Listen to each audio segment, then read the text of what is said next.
जनगण मन अधिनायक जय हे भारत भाग्य विधाता।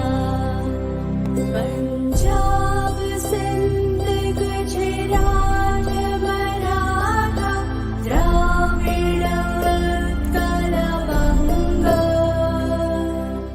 विंध्य हिमाचल यमुना गंगा उज्जल जलधि तरंग। तव शुभ नामे जागे तव शुभ आशीष मागे। गाए तव जय गाथा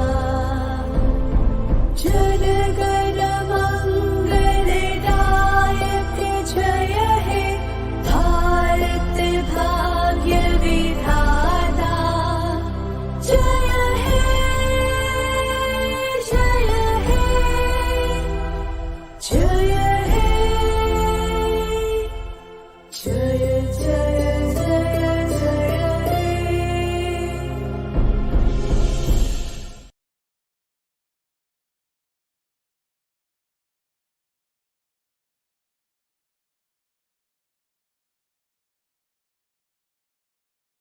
रसिक हो नमस्कार.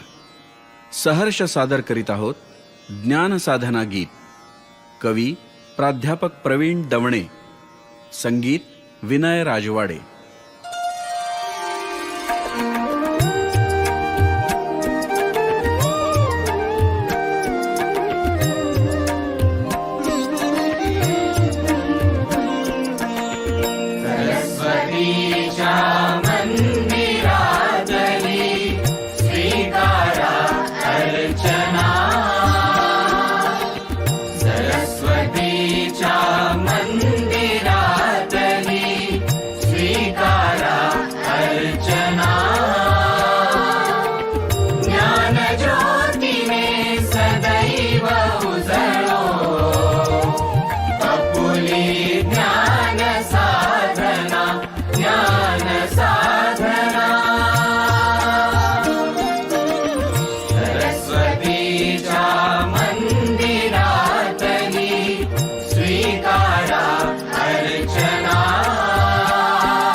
शिवाचे मंदिर सुंदर मानव्याचा ध्यास निरंतर.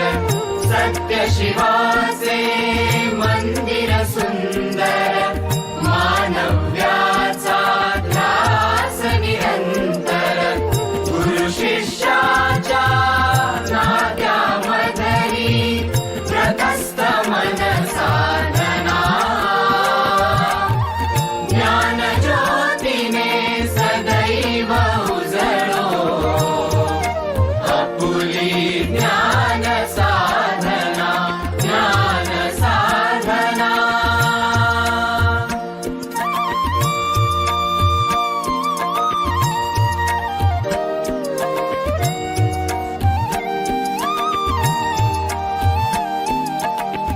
अज्ञानाचा तमः सारुण विश्वात्मक स्वर येई उजळून. अज्ञानाचा तमः सारुण विश्वात्मक स्वर येई उजळून. शूरवीर संतांचे पूजन जागविते चेतना.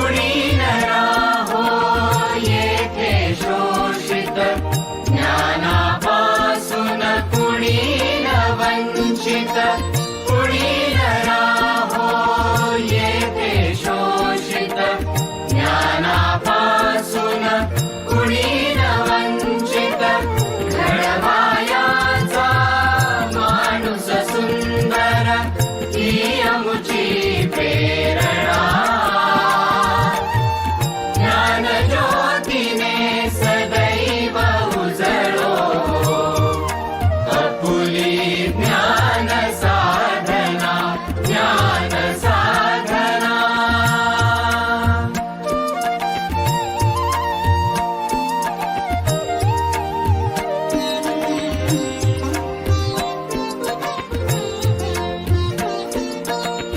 रसिका तिथी तुम्ही मान्यवर अमृतवाणी श्रवणातुर रसिका तिथी तुम्ही मान्यवर अमृतवाणी श्रवणातुर स्वागत फुले हृदयापासून स्वीकारा वंदना ज्ञानज्योतीने सदैव उजळो आपुली ज्ञान साधना ज्ञान साधना सरस्वतीच्या मंदिरातली स्वीकारा अर्चना ज्ञानज्योतीने सदैव उजळो आपुली ज्ञान साधना ज्ञान साधना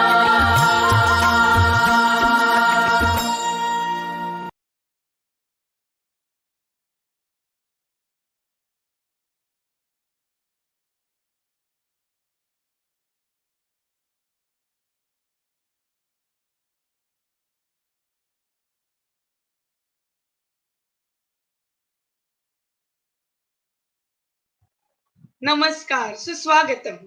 सतीश प्रधान ज्ञानसाधना महाविद्यालयाच्या 40 वर्ष पूर्तता सोहळ्यानिमित्त मी सौ श्रद्धा भोमे आपल्या सर्वांचं सहर्ष स्वागत करते.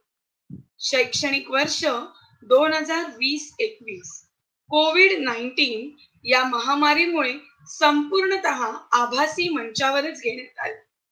तेव्हा संस्थेच्या सहसचिव सौ मानसी प्रधान मॅम यांच्या संकल्पनेतून विद्यार्थ्यांचा सर्वांगीण विकास व्हावा यासाठी 40 वेगवेगळ्या कार्यक्रमांचे संस्थेने आयोजन केले.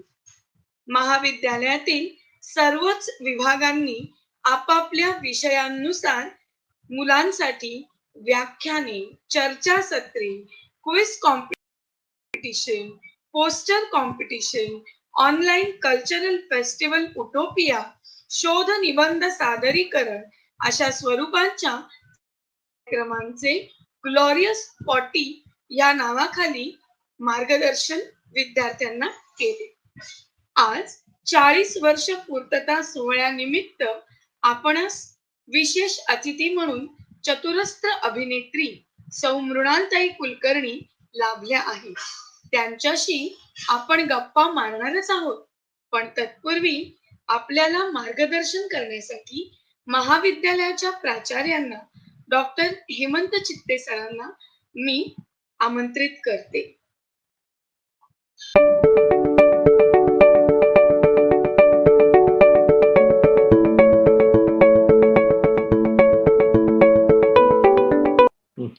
नमस्कार. आजच्या आपल्या पाहुण्या मृणाल कुलकर्णी, आपल्या महाविद्यालयाचे अध्यक्ष माननीय श्री सतीशचंद्र प्रधान, सर्व व्यवस्थापन सदस्य, माझे सहकारी प्राध्यापक आणि विद्यार्थी मित्रांचे मी मनापासून स्वागत करतो. यावर्षी श्री सतीश प्रधान ज्ञानसाधना महाविद्यालयाला 40 वर्ष पूर्ण झाली. त्या निमित्ताने ग्लोरियस 40 या नावाअंतर्गत 40 ऑनलाईन कार्यक्रमांच्या मालिका आयोजित केल्या होत्या. या मालिकेत विद्यार्थ्यांच्या व शिक्षकांच्या कलागुणांचा विकास व्हावा यासाठी भर दिला गेला. हा कार्यक्रम या 40 कार्यक्रमाच्या मधील शेवटचा कार्यक्रम आहे. ग्लोरियस 40 या महाविद्यालयाच्या उल्लेखनीय उपक्रमाचा कळसाध्याय सुप्रसिद्ध अभिनेत्री मृणाल देव कुलकर्णी यांच्या संवादपूर्ण कार्यक्रमाने रचला जातोय. याहून मोठा दुग्ध शर्करा योग नाही. एक सरळ मार्गी, कुटुंबवत्सल व निवडक भूमिका स्वीकारून त्या भूमिकांना अजरामर करणारी एकमेव अभिनेत्री म्हणजे मृणाल कुलकर्णी होय, असे म्हटल्यास वावगे ठरणार नाही. सोनपरी, रमाबाई पेशवे, अहिल्याबाई होळकर, राजमाता जिजाऊ या त्यांनी साकार केलेल्या पात्रांना रसिकजनांनी हृदयात कायमचे स्थान दिले आहे. एक यशस्वी अभिनेत्री, लेखिका, दिग्दर्शिका अशा अनेकविध भूमिकांमध्ये आपल्या सृजनशक्तीच्या बळावर त्यांनी नावलौकिक मिळवला आहे. अशी आसामी वक्त्या म्हणून लाभणे हे हर्षदायी आहे. त्यांचे चिरंजीव विराजस कुलकर्णी यांनीही यापूर्वी आपल्या विद्यार्थ्यांना मार्गदर्शन केले आहे. त्यांच्या सहज संवादाने कार्यक्रम एका नव्या उंचीवर स्थिरावला होता. आज पुन्हा तसाच प्रत्यय आपल्याला येणार आहे. एक आदर्श व्यक्तिमत्व घडवतानाचा प्रवास. अनेक अडचणींना समर्थपणे समोर जात स्वतःच्या व्यक्तिमत्वाला आकार देणारा मृणाल कुलकर्णी यांचा आजवरचा प्रवास विद्यार्थ्यांसाठी निश्चितच प्रेरणादायी ठरेल. या कार्यक्रमासाठी हे आभासी व्यासपीठ उपलब्ध करून दिल्याबद्दल व्यवस्थापनाचे विशेष आभार. ज्यांच्यामुळे हा कार्यक्रम आपल्यापर्यंत छानरित्या पोहोचू शकतोय त्या ग्लोरियस 40च्या तांत्रिक समितीचे सुद्धा विशेष आभार. आजचे हे पुष्प गुंफण्यासाठी मी आपणास शुभेच्छा देऊन प्रास्ताविकाचे 2 शब्द पूर्ण करतो. धन्यवाद.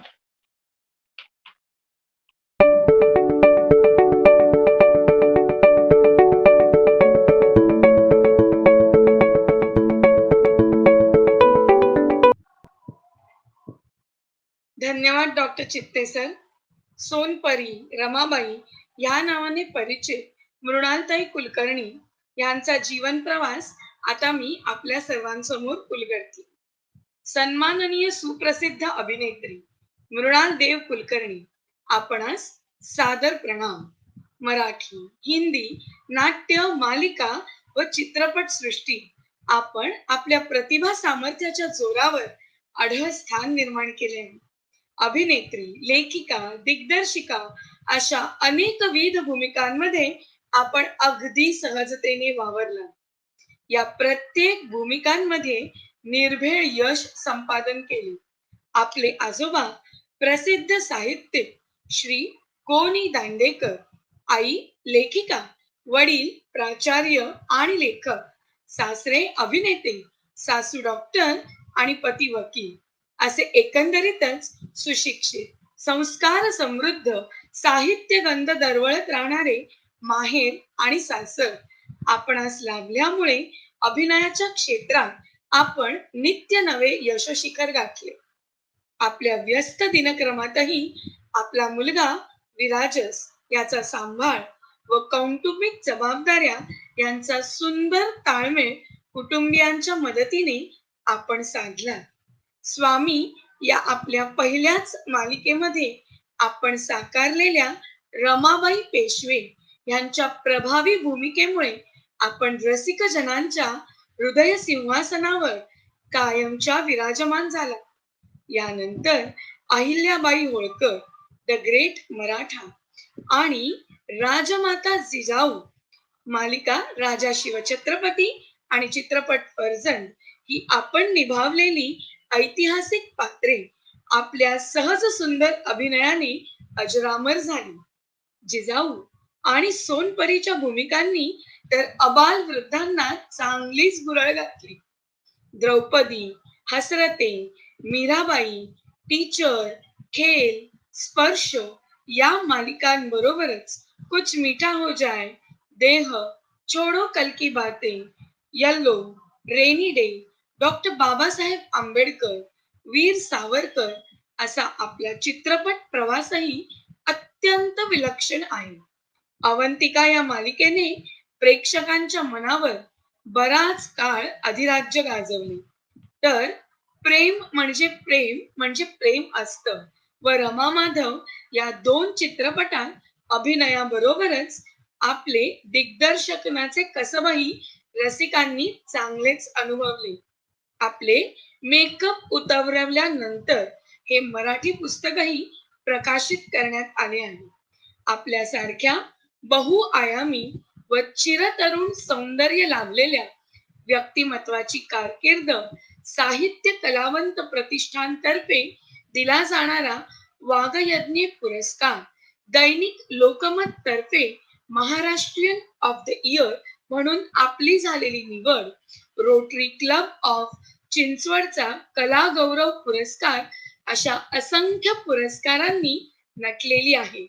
आपल्यासारख्या प्रतिभा संपन्न कलावंताची कारकीर्द नवोदितांसाठी तेजोनिधीप्रमाणे आहे. आपल्या प्रतिभेचा आलेख यापुढेही असाच वृद्धिंगत होवो आणि अनेक नित्य नव्या भूमिकांनी आपल्यातला कलाकार आणखी बहरत जावो ही प्रार्थना. मी महाविद्यालयाच्या मराठी विभाग प्रमुख, साहित्यिका आणि कवयित्री डॉक्टर प्रज्ञा दया पवार मॅम यांना विनंती करते की त्यांनी आपल्यासोबत ऐसपैस गप्पांचा साज सादर करावा. धन्यवाद.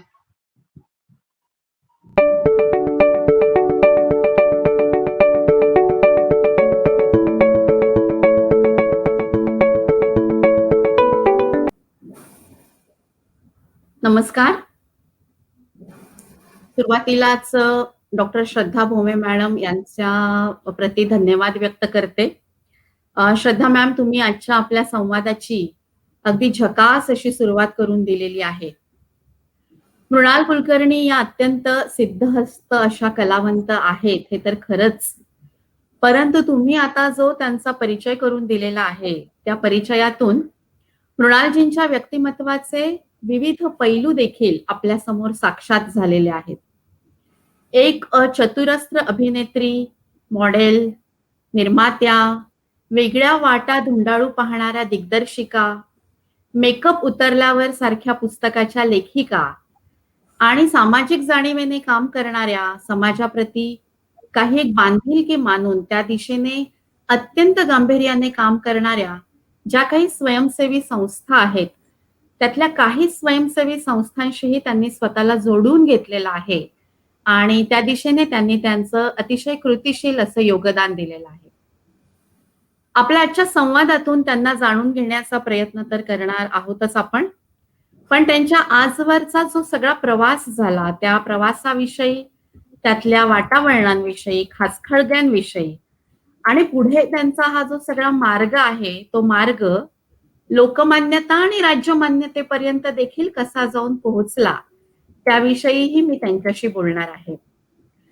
मृणालजी, सतीश प्रधान ज्ञानसाधना महाविद्यालयाच्या वतीने होणाऱ्या आजच्या ऐसपैस गप्पा मृणाल कुलकर्णींशी या कार्यक्रमामध्ये मी तुमचं अगदी मनापासून स्वागत करते. या कार्यक्रमाच्या शीर्षकाकडे मला आधी थोडंसं लक्ष वेधावंसं वाटतं, त्या सुरुवातीकडे आपण जाऊया. मी जाणीवपूर्वकच हे शीर्षक दिलंय.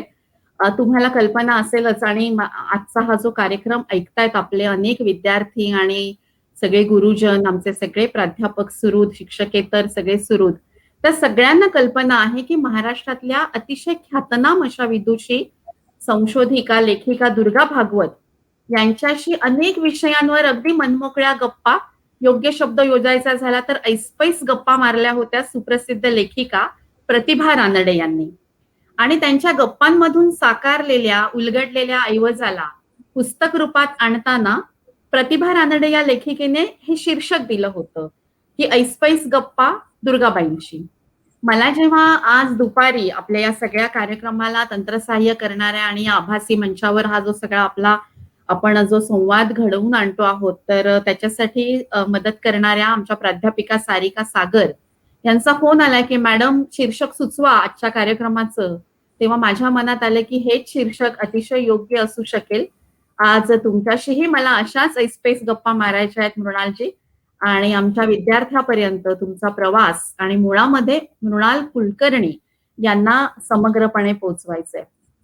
मला वाटतं की सुरुवात आपण आजच्या काळापासून करूया, म्हणजे कोरोना काळापासून. तुम्ही अत्यंत व्यग्र अशा कलावंत आहात अगदी सुरुवातीपासून सातत्याने आतापर्यंत. कोरोनाने आपल्या सर्वांवर खूप वेगळी परिस्थिती लादली. प्रचंड मोठी उलथापालथ घडवणारी ही एक जागतिक आपत्ती, आणि त्यातूनही या आपत्तीशी दोन हात करत, शिकत, प्रसंगी धडपडत आपण राहिलो, नवं शिकत राहिलो. बरेच दरवाजे बंद झाले, पण काही नवे दरवाजे किलकिले देखील झाले आणि वेगळ्या शक्यताही आपण आजमावून बघू लागलो, पाहू लागलो. मला असं विचारायचंय मृणाल तुम्हाला की कोरोना काळाने तुम्हाला नेमकं काय दिलं? काही वेगळा अनुभव तुम्ही सांगाल का याविषयी? प्रज्ञाताई, सुरुवातीलाच मी तुमची आणि SPDCची खूप मनापासून आभारी आहे की हा संवाद साधण्यासाठी तुम्ही मला इथे संधी दिली. प्रज्ञाताई माझी मुलाखत घेत आहे त्याचा मला विशेष आनंद आहे, कारण मी त्यांची चाहती आहे, त्यांच्या कवितांची चाहती आहे, त्यांच्या लिखाणाची चाहती आहे आणि त्यामुळेच या ऐस गप्पा मारायला मला फार जास्ती मजा येते आहे. आपण सुरुवातीला ज्यांचं नाव घेतलं त्या इरावतीबाई फार मोठ्या लेखिका आहेत, त्यामुळे त्यांच्याशी या ऐसपैस शब्दांनी का होईना जोडलं जात आलं याचा अगदी मनापासून आनंद. आणि करोनाने काय दिला हा प्रश्न तुम्ही विचारला, मला वाटतं की तोही ऐसपैस या शब्दाशी संबंधित आहे, कारण एक फार चांगला शब्द आहे संस्कृत सिंहावलोकन. म्हणजे त्याचा अर्थ विद्यार्थ्यांसाठी सांगते की सिंह हा प्रत्येक काही पावलांनंतर मागे वळून बघतो. तर आपल्या सगळ्यांना ना आयुष्यामध्ये तशी संधी घेता येत नाही. काही काळानंतर थांबून मागे वळून बघण्याची संधी, किंवा थपकून आपण आतापर्यंत केलेलं बरोबर होतं का, कसं होतं, काय चुकलं, काय बरोबर आहे हे बघून पुढे चालण्याची संधी मला वाटतं मिळत नाही. ती मिळाली तरी आपण घेत नाही, कारण आपल्याला आणखीच्या शोधामध्ये आपण असतो. तर करोनाने ही संधी सर्वांवर लादली असं मला वाटतं, आणि ती तशी माझ्यावरही लादली आणि त्याचा मी पुरेपूर फायदा घेतला. कुटुंबाबरोबर 3 महिने घालवायला मिळणं हे स्वप्नवत गोष्ट आहे आयुष्यामध्ये. विशेषतः माझे पती हे प्रॅक्टिसिंग लॉयर आहेत. मुलगा माझा आता तो लेखक, दिग्दर्शक आणि अभिनेता आहे, त्याच्यामुळे तो आता टीव्ही मालिकेत त्याच्या व्यग्र आहे. त्यामुळे अशा वेळेला 3 महिने एकमेकांच्या सहवासात घालवायला मिळणं ही फार महत्वाची गोष्ट होती, ज्यात आपण आतापर्यंत जे काही काम केलेलं आहे ते थोडंसं शांतपणे बघता आलं, पुढे काय करायचंय ते ठरवता आलं, आणि आला क्षण हा किती महत्वाचा आहे आणि तो आपण कसा चेरिश केला पाहिजे हेही कुठेतरी जाणून घेता आलं. अगदी सामान्य स्त्रीप्रमाणे मला असं नक्की सांगावं असं वाटतं की मला भरपूर स्वयंपाक करून बघता आला. तो मी खरं तर लादला गेला होता, पण मी त्याच्यात खूप एन्जॉय केलं असं मला वाटतं नंतर.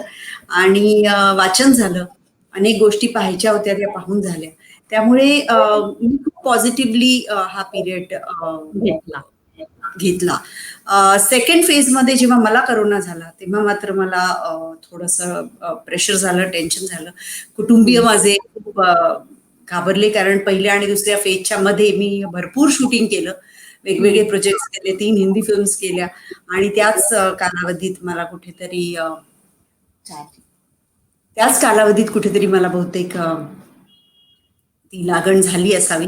आणि हॉस्पिटलच्या बेडवर जवळजवळ 15 दिवस होते मी, आणि त्या काळामध्ये मला असं वाटलं की आता आणखी थोडं शांत व्हायची गरज आहे, किंवा प्रायोरिटाईज करायची गरज आहे आयुष्य. आणि ते मी केलं, अगदी कागदावर मांडून केलं. त्यामुळे करोनाने मला खूप काही दिलं, खूप काही शिकवलंय, आणि अनेक गोष्टी करायला भाग पडलं असं मला वाटतं. वा.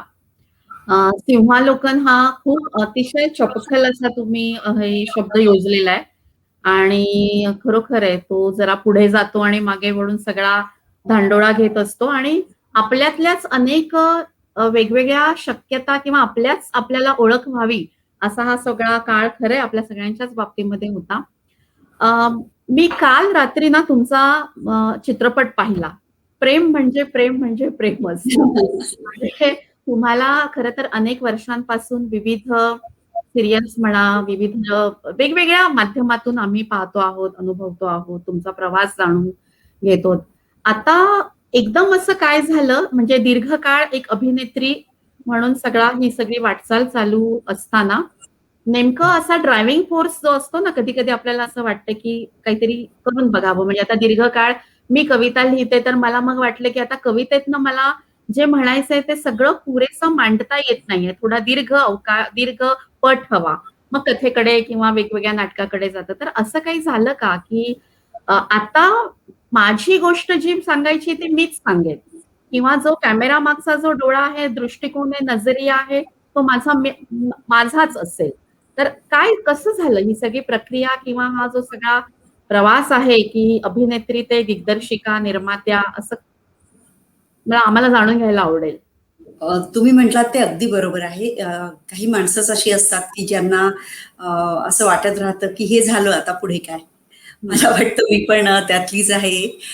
केवळ अभिनेत्री म्हणून शांत बसणं मला कधीच जमलं नसतं. कॅमेऱ्याच्या मागे मला जबरदस्त इंटरेस्ट होता आणि त्याचं श्रेय मी माझ्या पहिल्या मालिकेचे दिग्दर्शक गजानन जागीरदार यांना दिलं. कारण मी इतकी लहान होते, मी स्वामी या मालिकेमध्ये काम केलं हो. तेव्हा. आणि त्यांनी मला कायम सांगितलं की तू जे काय करतेस ते कॅमेरामध्ये कसं दिसतंय हे येऊन तू बघत जा मॉनिटरवर. त्यामुळे पदार्पणातच आपण तिथे काय करतो आणि ते इथे कसं दिसतं आणि त्याचं एडिटिंग केल्यावर नंतर काय होतं याचा एक धडाच त्यांनी मला दिला. त्यामुळे मला वाटतं की मला कॅमेराच्या मागे सतत इंटरेस्ट होता आणि वेगवेगळ्या प्रसंगातून तो मी वाढवत राहिले. चित्रपट बघण्याची खूप आवड आहे. आपण ज्या क्षेत्रात काम करतो त्यात कोणतं नवनवीन तंत्र येत आहे, काय आशय मांडला जातोय, तो मग फिल्म फेस्टिवल्स असू दे किंवा इंटरनॅशनल फिल्म्स असू दे, यामधून सतत बघण्याची एक आवड होती. आणि अनेक वर्ष लोकांनी माझ्यासाठी लिहिलेल्या भूमिका आणि संवाद मी सादर केल्यानंतर मला असं वाटायला लागलं की काहीतरी राहून जात आहे. मला हवे ते विषय मला मांडता येत नाहीयेत किंवा ऑब्व्हियसली ज्या दिग्दर्शकाला जी स्टोरी सांगायची होती, जी कथा मांडायची होती, त्या कथेचा मी एक केवळ हिस्सा होते. तर हे सगळंच्या सगळं मला जर करायचं असेल तर मला माझी कथा लिहिली पाहिजे आणि ती लोकांपर्यंत मांडण्यासाठी दिग्दर्शन केलं पाहिजे. हे माझ्या लक्षात आलं आणि मग मी माझी पहिली कथा लिहिली, प्रेम म्हणजे प्रेम असताची. आधी कथा या फॉर्म मध्ये लिहिली, त्यानंतर स्क्रीन प्ले त्याचा मनीषा लिहिला. कोल्हे. नाही, मनीषा कोल्हेनी संवाद, पार्ट ऑफ संवाद. संवाद लिहिले. ओके. आणि मग त्याचं स्क्रिप्ट तयार केलं. त्याचं जेव्हा वाचन केलं तेव्हा माझ्या मनात जे कलाकार होते त्या सगळ्यांसमोर ते वाचन झालं आणि त्या प्रत्येकालाच ती कहाणी खूप आवडली. लग्न संस्था या विषयावर प्रत्येकाचीच वेगळी वेगळी मतं होती आणि अनेक मतं या कथेमध्ये येत होती.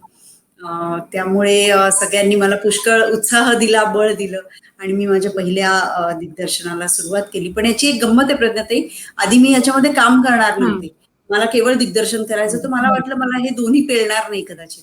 पण माझ्या घरी अशी एक गंमत घडली की माझा नवरा म्हणाला की ही एवढी सुंदर भूमिका तू स्वतःच्या हाताने दुसऱ्याला कशी देऊ शकशील? असं असेल तर तू काही खरी अभिनेत्री नाहीसच. असं म्हटल्यावर मला पण इगो माझा दुखावला गेला आणि मग ही दुहेरी जबाबदारी मी माझ्या अंगावर घेतली. पण मला नंतर असं वाटलं की ते बेटर झालं कारण ते सोपंही गेलं.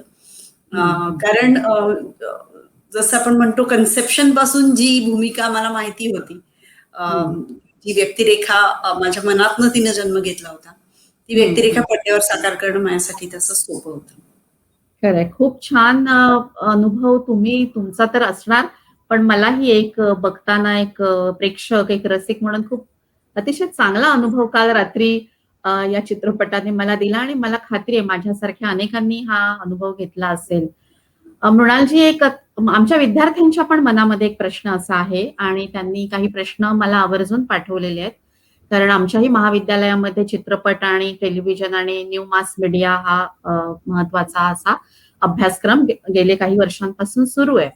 तर मुळामध्ये तुमचं जे एकूण वारसा आहे ना, तो वारसा अतिशय संपन्न असा साहित्यिक आणि सांस्कृतिक वारसा आहे. म्हणजे गोनी दांडेकर करांची नात किंवा वीणा देव याही साहित्याशी अतिशय जवळून हे असलेल्या आणि पुन्हा कृतिशील असं ते व्यक्तिमत्व. मराठीच्या, मला वाटतं आय आय राईट की त्या मराठीच्याच प्राध्यापिका.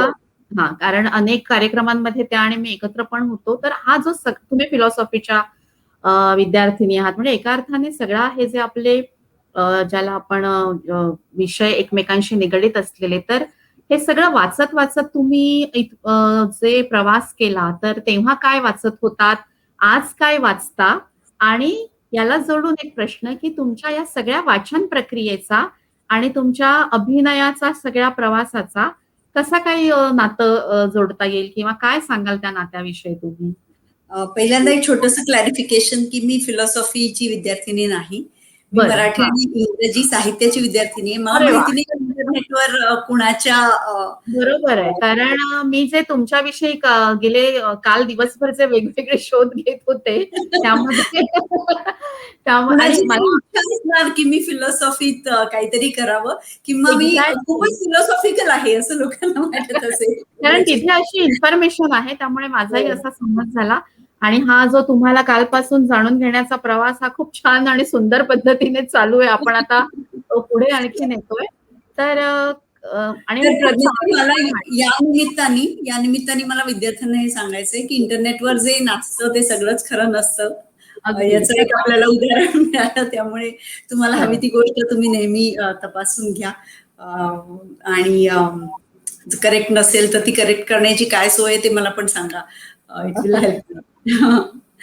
तर तुम्ही प्रश्न मला विचारलात की वाचनाचा प्रभाव कसा पडला. मी एका लेखकाच्या घरात जन्मले. माझे आजोबा गोनी दांडेखरे एक प्रसिद्ध कादंबरीकार, इतिहासप्रेमी आणि माझे आई वडील दोघेही प्राध्यापक. त्यामुळे मी प्राध्यापकाच्या किंवा पुस्तकांच्या घरात जन्मलेली मुलगी असं म्हटलं तरी वावगं होणार नाही. आणि त्यामुळे साहजिकच वाचनाची आवड ही बालपणापासूनच लागली. आई वडील आजोबा यांनी खूप दक्षतेने कोणत्या वयात काय वाचलं पाहिजे हे सांगितलं. आणि एकदा ती आवड लागली ना, तो चस्का एकदा वाचनाचा लागला की आपण कधी तो बंद करू शकत नाही. आणि ती आवड माझी पुढे जोपासतच गेली. माझा आधीचा बॉयफ्रेंड आणि आताचा नवरा त्यालाही वाचनाची भरपूर आवड आहे. त्यामुळे आमची ती आवड पुढे कंटिन्यू झाली आणि आता विराजसमध्ये सुद्धा ती आवड निर्माण झालेली आहे. मला असं वाटतं की कोणतीही साहित्यकृती तुम्ही वाचलीत की जवळजवळ तुम्ही त्या साहित्यकृतीतले अनुभव कुठेतरी स्वतःमध्ये त्याचं रोपण होतं असं मला वाटतं. कारण तुम्ही मन लावून जर एखादी साहित्यकृती वाचली तर ती तुमच्या हृदयात जाऊन भिडते. ती तुमच्या डोक्यात राहते. ती पात्र सतत तुमच्या मनामध्ये रुंजी घालत राहतात आणि त्यांचे अनुभव कुठेतरी तुमचे होऊन जातात. हे एखादी व्यक्तिरेखा अभिनीत करण्यासारखंच आहे. त्याचीच पहिली पाऊल आहे असं मला वाटतं. जर तुम्ही मनापासून तितके त्या वाचनाशी एकरूप झालात तर. प्रज्ञाताई तुमच्याशी बोलते म्हणून सांगते, मवादुंडांची एक फार सुंदर कविता आहे. त्याच्यामध्ये ते म्हणतात की ही यमू किंवा ही हॅरटा किंवा हे चिमणराव या सगळ्यांनी माझ्या घरामध्ये एक वेगळं घर केलेलं आहे स्वतंत्र. आणि त्यांची प्रतिरूपं घेऊन मी जगतो आहे माझ्या मनात. फार सुंदर. मी जे जगतोय ते सगळे त्यांच्या सहित जगतो आहे. तर अशी अनेक व्यक्तिरेखा तुमच्या मनामध्ये घर करून बसलेल्या असतात आणि अभिनेत्याला एक संधी मिळते की त्या व्यक्तिरेखांना त्या काळापुरतं बाहेर काढायचं आणि स्वतःच्या कलेद्वारे लोकांच्या मनामध्ये पोहोचवायचं. मग त्या वाचनातल्या व्यक्तिरेखा असोत किंवा तुम्ही बघितलेली माणसं असोत, त्यांच्या लकबी असो, त्यांची बोलण्याची पद्धत असो, त्यांची फिलॉसॉफी असो. तर मला वाटतं कलाक्षेत्र हे असं क्षेत्र आहे की याला स्काय इज द लिमिट. तुम्ही जितकी म्हणून वाचाल, जितकी माणसं समजून घ्याल, जितके व्यक्तिविशेष समजून घ्याल, तितकं ते लोकांपर्यंत पोहोचवण्याची संधी तुम्हाला कलाकार म्हणून मिळते. आणि त्यामुळे वाचनाचा प्रचंड उपयोग मला माझ्या क्षेत्रात होतो, यात काही शंकाच नाही. तसा तो प्रत्येक क्षेत्रात होतो. आता मी म्हंटल माझे मिस्टर वकील आहेत म्हणून मनुष्य स्वभाव जाणून घ्यायलाही या वाचनाचा उपयोग होतो. कोणत्याही क्षेत्रात तुम्ही गेलात, अगदी बँकिंग मध्ये गेलात तरी समोरचा माणूस तुमच्याशी काय बोलतोय यावरून तो माणूस कसा आहे हे तुम्हाला चटकन ओळखता येतं. आणि अशी घर बसल्या अनेक माणसं तुम्हाला वाचनातून वाचता येतात. खरंय, अगदी खरंय. आणि अतिशय सुंदर बोलून गेलात तुम्ही की म्हणजे खरंच आहे की वाचन हे म्हणजे तुमचा एक तिसरा डोळा आहे, म्हणजे एक दृष्टीच आहे ती सगळ्या जगाकडे बघण्याची. आणि हे खरंय की वाचन आणि अतिशय सकस उत्तम अभिनय यांचं तर नातं आहेच, पण एक चांगलं माणूस म्हणून बनण्याच्या सगळ्या प्रक्रियेमध्ये सुद्धा वाचनाचा वाटा खूप मोलाचा आहे. आणि हे मला आता आपल्याला ऐकणाऱ्या म्हणजे तुम्हाला ऐकणाऱ्या सगळ्या विद्यार्थ्यांनी हे मनावर कोरून ठेवावं, कारण इतकं वाचन कमी झालंय. अर्थात वाचनाचे मार्ग आताच्या विद्यार्थ्यांचे आणखी वेगळे आहेत, ते स्क्रीनवर वाचतात.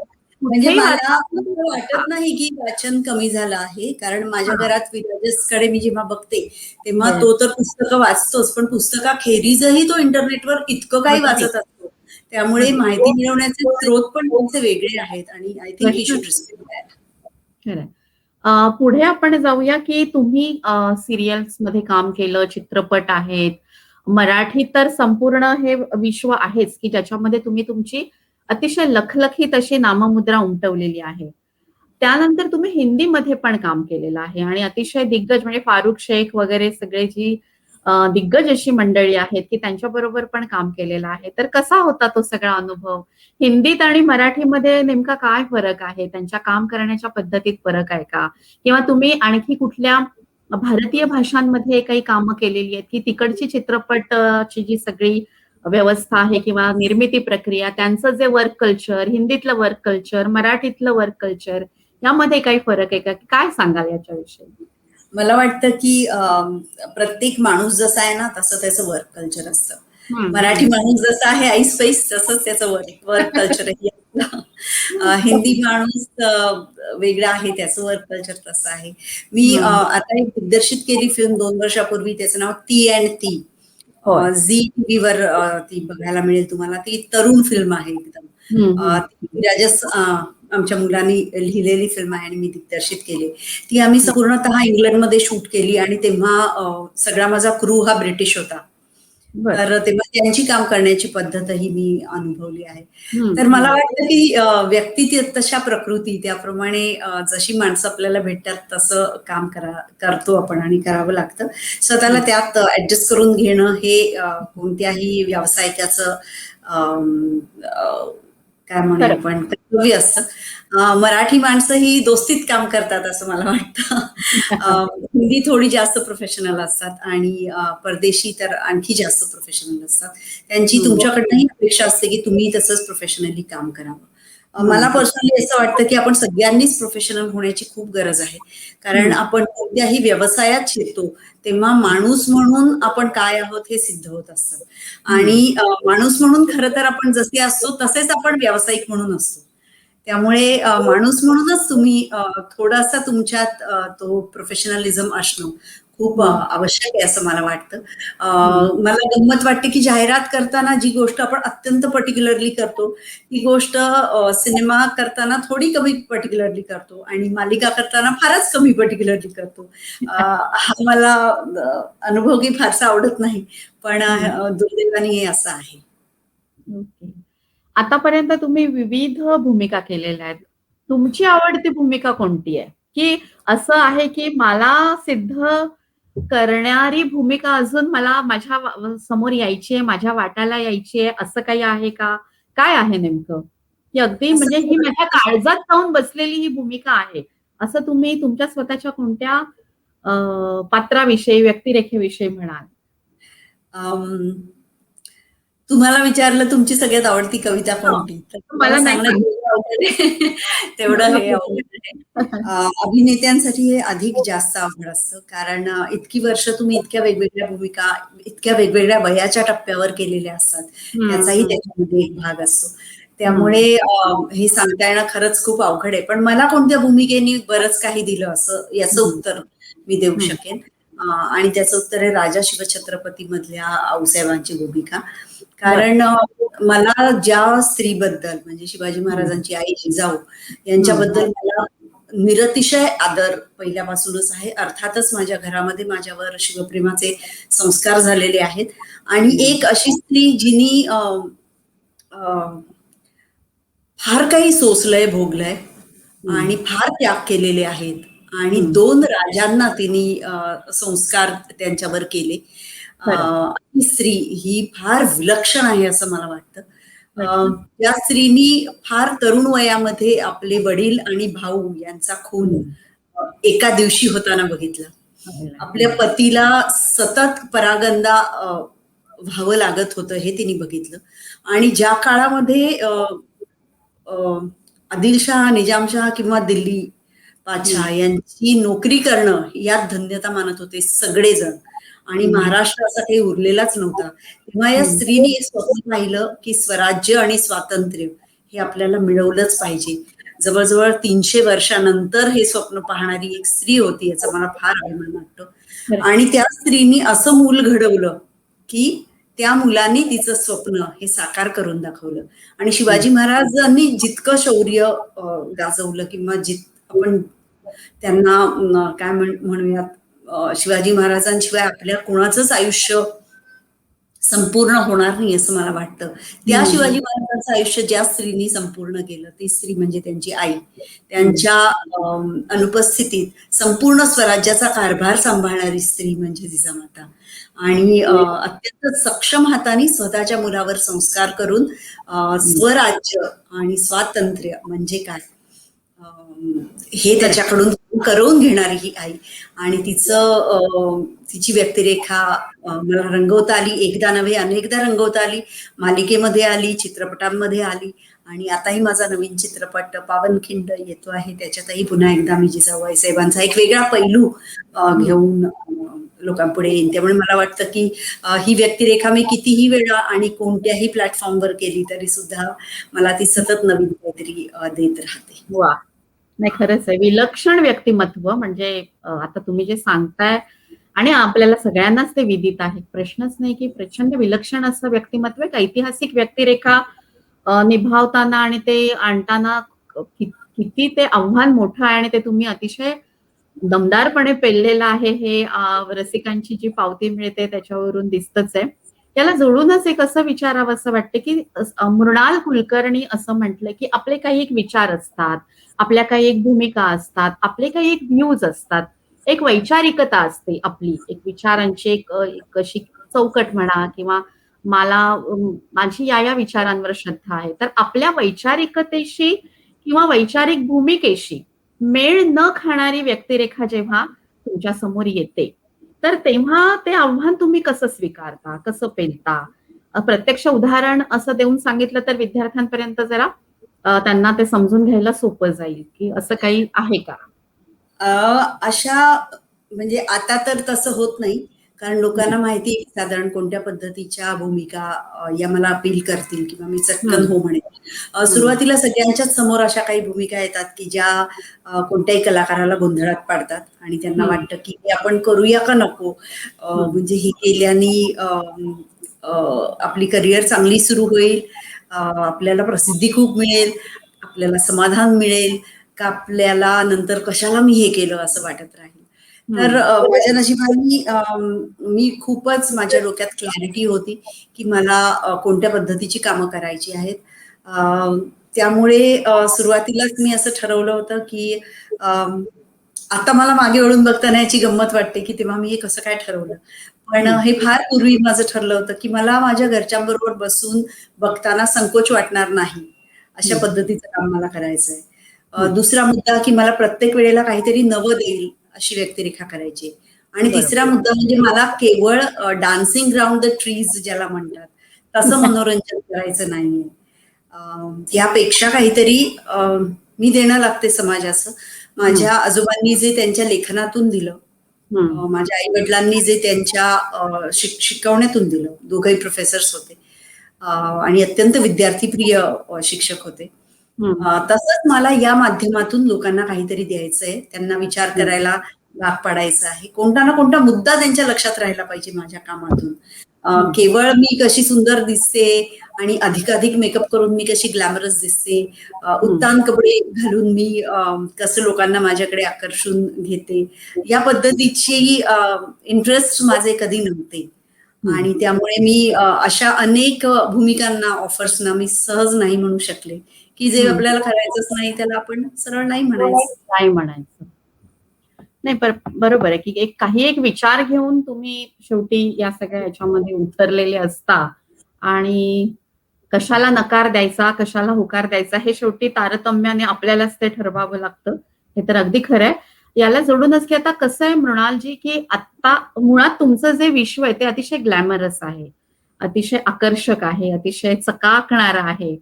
अनेकांना त्याची भूल पडते आणि अनेक जणांचे पाय तिकडे वळतात. आता तर रितसर शिक्षण घेऊन, म्हणजे आमच्या महाविद्यालयामध्ये देखील याचं रितसर आपण शिक्षण देत असतो. तर सिने उद्योगामध्ये म्हणजे मुलांना ते खूप असं सुंदर वाटतं, भव्य दिव्य वाटतं. पण त्या यशापर्यंत पोहोचण्यासाठी किती एका खाचखळग्यातून किंवा किती यातायातीतून किंवा किती कष्टामधून वाटचाल करावी लागते, हे बऱ्याचदा त्यांना त्या त्या टप्प्यावर तरी त्यांना ते माहीत असतं असं वाटत नाही. तर मग या सिने उद्योगामध्ये प्रवेश करण्यासाठी विद्यार्थ्यांनी नेमक्या कोणत्या गोष्टीचा अभ्यास करावा, रियाज करावा, कोणकोणत्या गोष्टी थोड्याशा एक जाणीवपूर्वक कराव्यात असं तुम्हाला वाटतं? एक अतिशय अनुभवी या क्षेत्रातल्या व्यक्तिमत्व म्हणून तुम्ही काय सांगाल? पहिली गोष्ट म्हणजे तुम्ही वाचनाचा मगाशीच उल्लेख केलात. वाचन असलंच पाहिजे. प्रगल्भता तुम्हाला केवळ वाचनातूनच मिळू शकते. तुम्ही पुष्कळ बघितलं पाहिजे. कित्येक मराठी माणसाला तर नाटक, चित्रपट आणि जगभरचे चित्रपट असं सगळं बघण्याची संधी मिळते. आपल्या इकडे मामी फेस्टिवल सारखे इंटरनॅशनल फेस्टिवल्स होतात किंवा गोव्याला आपला जो प्रचंड मोठा इंटरनॅशनल फेस्टिवल इफ्फी होतो. त्याच्यात तुम्हाला दुनियाभर या क्षेत्रामध्ये काय चाललेलं आहे ते कळतं. कित्येक प्रायोगिक मंच आपल्याकडे आहेत. तर या सगळ्यात तुम्ही खरं म्हणजे भाग घेणं आवश्यक आहे. आणि या क्षेत्रात करिअर करायचं याच्यासाठी 2-3 गोष्टी प्रज्ञाताई खूप महत्वाच्या आहेत.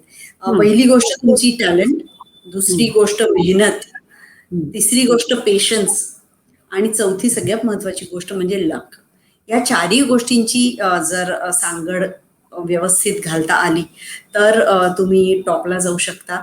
मला फार वाईट वाटतं जेव्हा मी अशा बातम्या ऐकते किंवा वाचते की अमक्या माणसाने अमक्या आमिषाने फसवणूक केली मुलींची.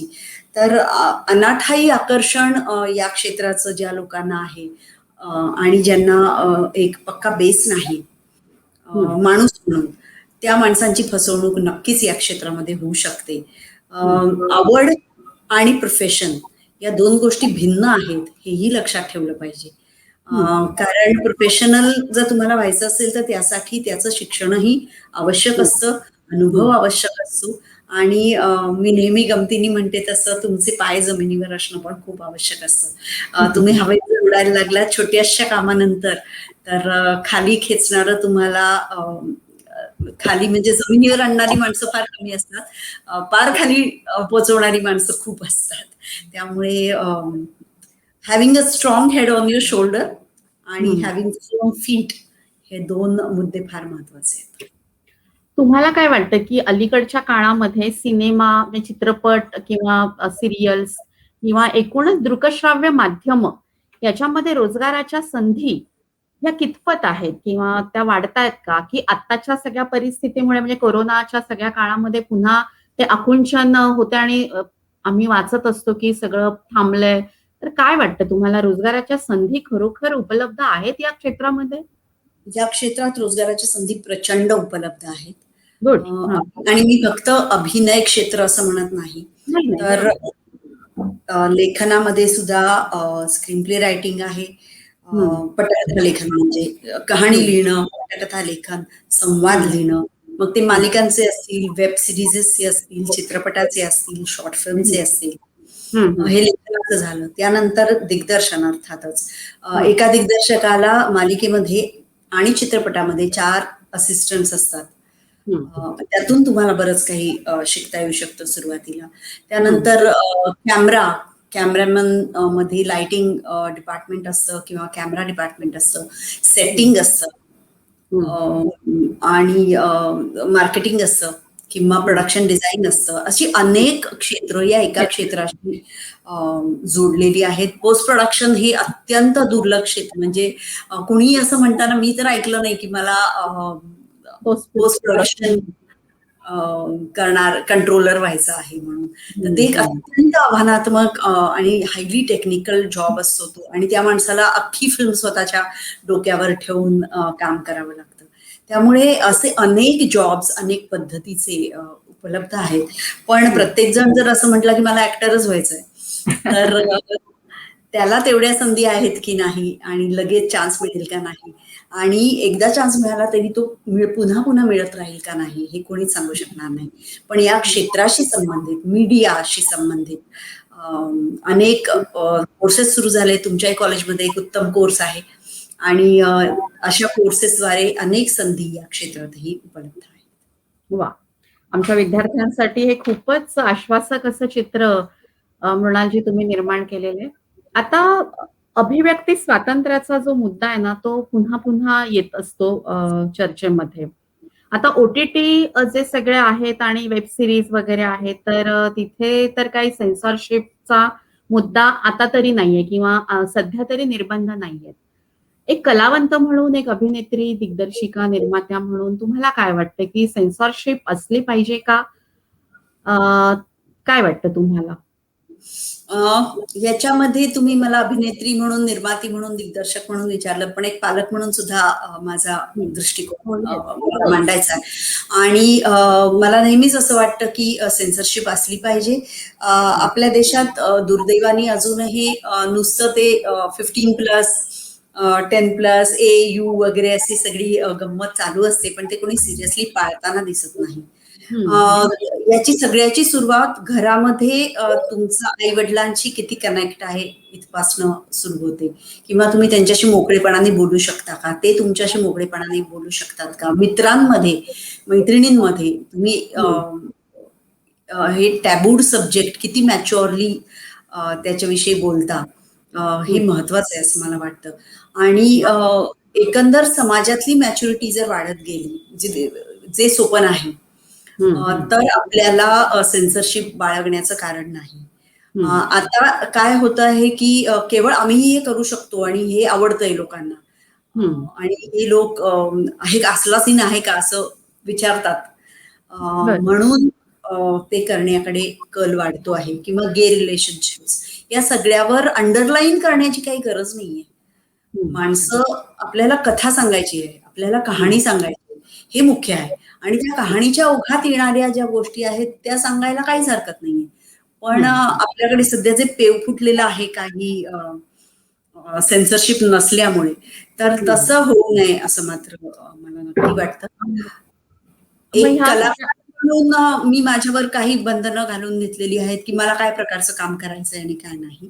किंवा एक दिग्दर्शक म्हणून सुद्धा काय दाखवायचं आणि कुठे काय संकेत पाळायचे हे मी माझ्यासाठी ठरवलेलं आहे. पण प्रत्येकाचे हे वेगवेगळे वेगळे आहेत, विचार वेगळे असू शकतात. मग सध्याच्या ज्या सगळ्या वेब सिरीज आहेत त्याच्याविषयी काय तुमचं मत आहे, अभिप्राय आहे? मला आनंद होतो की वेब सिरीजेस आल्या, त्याच्यामुळे अनेक वेगळे विषय आपण हाताळायला लागलेलो आहोत. आणि त्याचे काही विषय कदाचित चित्रपट म्हणून पडद्यावर आले नसते, मालिका म्हणून तर बिलकुलच आले नसते.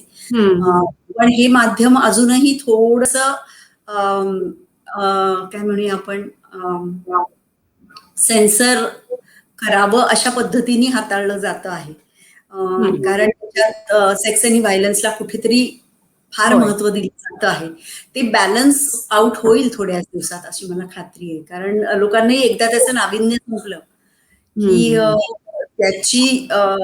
त्याचा शोध घेणार नाहीत ते कहाणीमध्ये, आणि ते थांबेल तेव्हा ते दाखवणार. तुम्ही आता जे म्हणालात ना, ते फार मला एक वाक्य तुमचं फार महत्वाचं वाटलं की आपल्या समाजामध्ये तेवढी प्रगल्भ अवस्था, समाज त्या प्रगल्भावस्थेला जेव्हा जाईल तेव्हा खरं तर सेन्सरशिपची गरज भासणार नाही.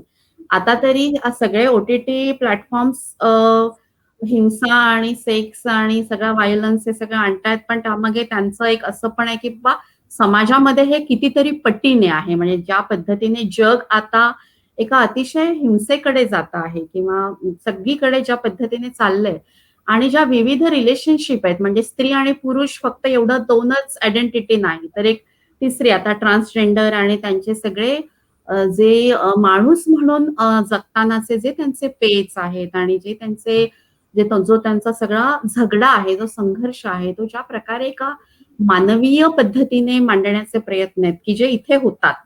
आणि म्हणून असं वाटतं की, म्हणून मी हा प्रश्न खरं तर तुम्हाला विचारला. आणि तुमचं अगदी म्हणणं बरोबर आहे की समाज जोपर्यंत बदलत नाही तोपर्यंत खरं तर आपल्याला अशा अनेक गोष्टींशी सतत होड घ्यावी लागणार आहे.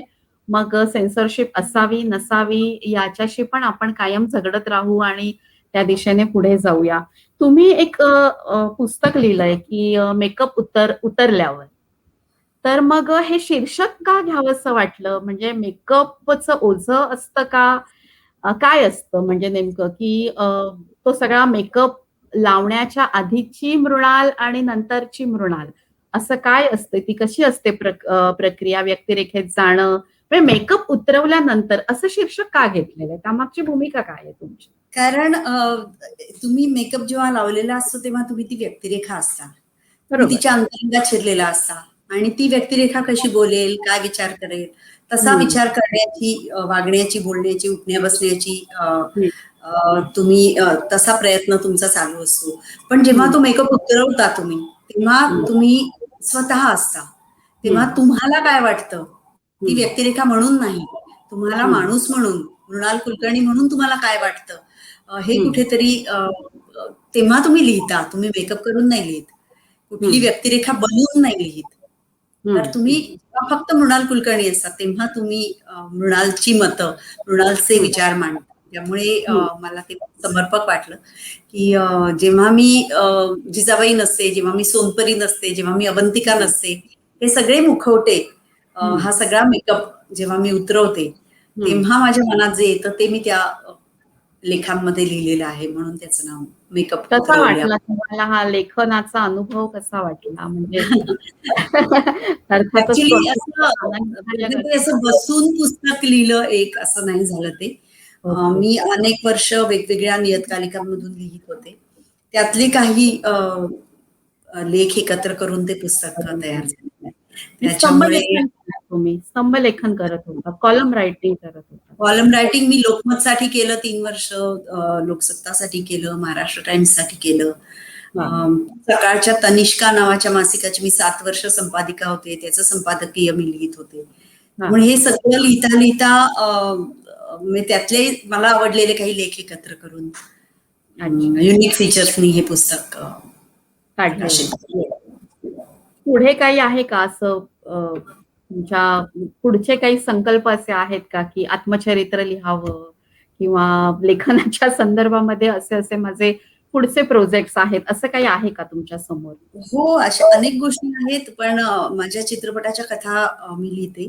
प्रेम म्हणजे प्रेम असं नंतर रमा माधव नावाचा ऐतिहासिक चित्रपट मी लिहिला. तिसरा माझा चित्रपट हा विराजसनी लिहिलेला होता, पण मी दिग्दर्शित केला. आता माझा पुढचा चित्रपट लिहून तयार आहे, त्याचं शूटिंग पुढच्या महिन्यापासून सुरू होईल आणि आणखी एक वेब सिरीज लिहिते आहे. त्यामुळे याना त्या मार्गाने लेखन चालू आहे माझं. आणि सध्या मी ज्या क्षेत्रामध्ये झोकून देऊन काम करते त्यात जेवढं लेखन लागतं तेवढं लिहिते आहे आणि बाकी प्रासंगिक काही लिहिलं जातं.